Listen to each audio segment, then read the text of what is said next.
प्रकृति हम सब की परीक्षा ले रही है।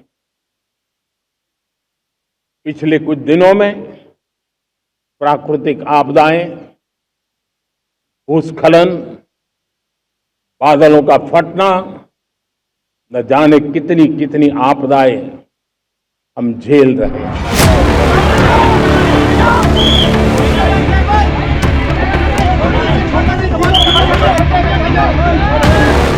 हमें अपनी धरती, नदियाँ, पहाड़ों, पेड़ पौधे और जीव जंतुओं के साथ अपने संबंधों में भी परिवर्तन करना होगा।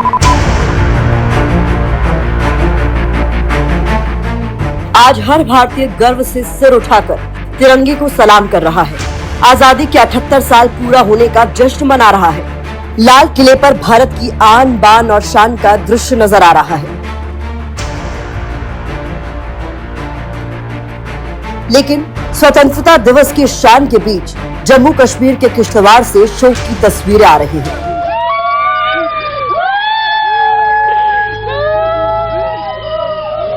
धराली में तबाही के निशान अभी धुंधले भी नहीं पड़े थे कि जम्मू कश्मीर के किश्तवाड़ में एक बार फिर कुदरत ने विनाश वाली करवट ली।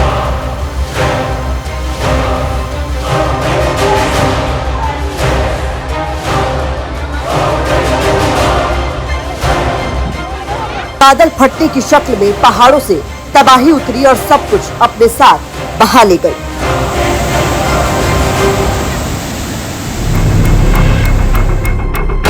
से ज्यादा आबादी और 40 से ज्यादा घरों वाला गांव चसोटी पूरी तरह से तबाह हो गया।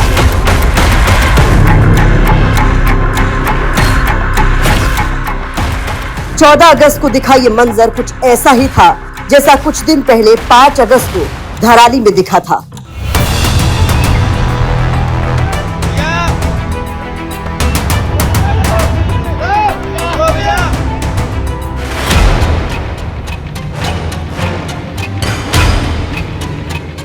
यह तबाही इसलिए भी ज्यादा हुई क्योंकि मचैल माता मंदिर यात्रा के लिए यहाँ हजारों की संख्या में श्रद्धालु जमा थे। चसोटी गांव यात्रा का पहला पड़ाव है। बादल वहीं फटा जहां से यात्रा शुरू होने वाली थी। यहाँ श्रद्धालुओं की बसें, टेंट, लंगर और कई दुकानें थी। सब विनाश की बाढ़ में बह गए और पीछे छोड़ गए तूफान के बाद की तबाही के निशान।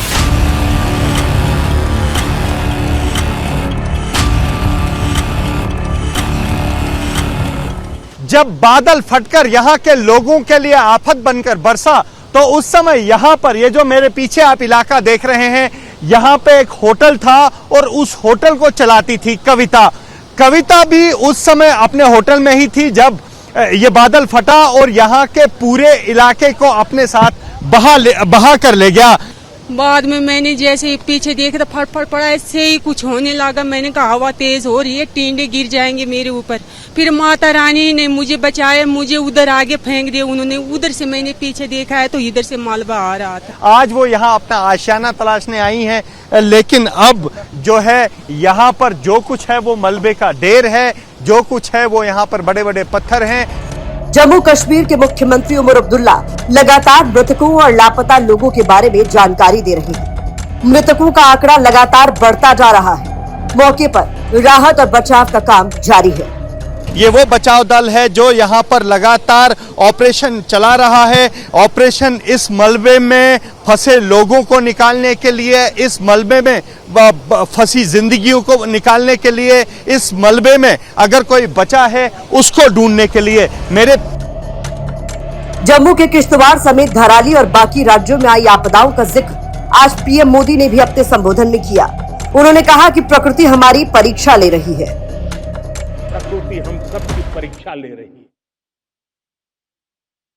पिछले कुछ दिनों में प्राकृतिक आपदाएं, भूस्खलन, बादलों का फटना, न जाने कितनी कितनी आपदाएं हम झेल रहे हैं। गौर करने वाली बात यह है कि प्रकृति हमारी परीक्षा तब तक लेती रहेगी जब तक हम प्रकृति को गुलाम समझने वाली सोच नहीं छोड़ेंगे। इसके बाद ही हमें कुदरती आपदाओं से आजादी मिल सकती है। इसके लिए करना क्या होगा वो भी जान लीजिए। कुदरत के साथ संतुलन बनाकर चलना होगा। कुदरत के नियमों को समझते हुए विकास करना होगा। कुदरत के अंधाधुंध दोहन की आजादी छोड़नी होगी, कुदरत के प्रति सम्मान दिखाना होगा, तब जाकर ही कुदरत से हमें बिना आपदाओं की दहशत के जीने की आजादी मिल सकेगी। राष्ट्रपति द्रौपदी मुर्मू ने 15 अगस्त की पूर्व संध्या पर प्रकृति के साथ संतुलन बनाने की बात कही है। जलवायु परिवर्तन की चुनौती का सामना करने के लिए हमें अपने आप में भी कुछ परिवर्तन करने होंगे।